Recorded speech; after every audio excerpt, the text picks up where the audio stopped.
भगवंताला नैवेद्य दाखवायचा आहे, तर जसं कोणी अन्नदान करायचं आहे, आपले पितरांना भोजन द्यायचं आहे, तर सगळ्यात शेवटी ज्यावर गाईचं तूप वाढल्याशिवाय ते अन्न शुद्ध होत नाही. सगळं वाढून झाल्यावर गाईचं तूप वाढलं की अन्न शुद्ध होतं, पण त्याला अन्नशुद्धी असं म्हणतात. तूप वाढलंय आता ते शुद्ध झालं आणि मग त्याच्यावर तुळशी पत्र ठेवलं की ते दोषहीन झालं. मग दोष नाही त्यामध्ये. सर्व दोष परिहारार्थम, दृष्ट दोष परिहारार्थम तुलसी पत्र.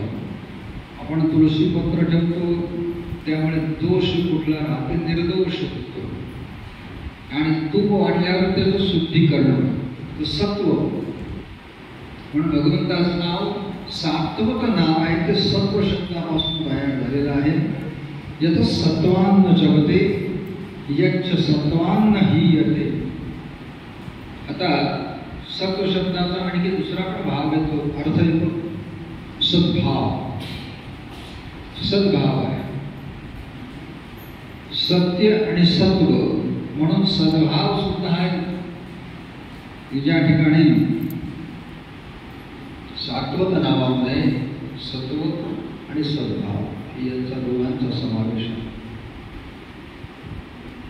जो सद्भावाने प्राप्त होतो, जो स्वयं सद्भावयुक्त आहे, भगवान सद्भावयुक्त असल्याने त्यांच्या प्राप्तीसाठी सुद्धा सद्भावाची आवश्यकता आहे.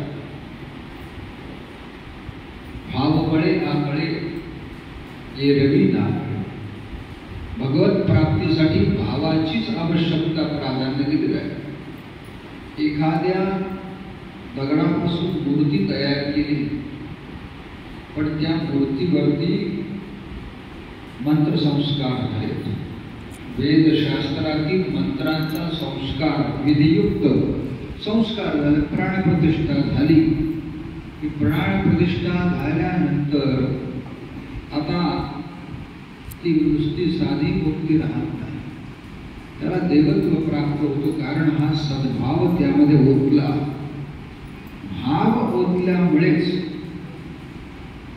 जसे ते विवेकानंदांचं ते एक उदाहरण सांगितलं जातं की विवेकानंद युरोपमध्ये गेले आणि युरोपमध्ये गेलेले असताना तिथं हिंदू धर्मामध्ये मूर्ती पूजा मानली जाते. मूर्ती पूजा असं काही मूर्तीमध्ये परमेश्वर असतो का? ती शेवटी दगडाची मूर्ती आहे, धातूची मूर्ती, त्याच्यात काय परमेश्वर असणार? आता काही जण असे महामूर्ख त्यांनी ही पण टीका केली की रामलल्लाची स्थापना झाली, मग रामलल्लाच्या मूर्तीवरचं ते देश, त्याचे फोटो मोबाईलवरती गेल्यावर काही जण त्याचे टिंगल पण करू लागले की असे काय भाव बदलतात का? ही शेवटी एक कल्पना आहे. भाव अशी कधी बदलतात, मूर्ती तर मूर्ती शेवटी. आता ज्यांना ते मूर्ती म्हणून पाहिजे त्यांना तसंच दिसणार, त्यांना राम म्हणून दिसणार, त्यांना वेगळे दिसणार, जैसा याचा भाव. तर विवेकानंदांना तो म्हणतोय की मूर्ती पूजा वगैरे सगळं खोटं आहे. परमेश्वर निर्गुण निराकार आहे, तो त्याला कुठला आकार नाही, काही नाही. म्हणून त्यांनी सांगितलं तेवढ्या भिंतीवर त्याच्या वडिलांचा फोटो लागला आहे. तो फोटो त्यांनी काढला आणि फोटो जमिनीवर टाकून आता त्याला फोडायचा, त्याच्यावर पाय द्यायचा.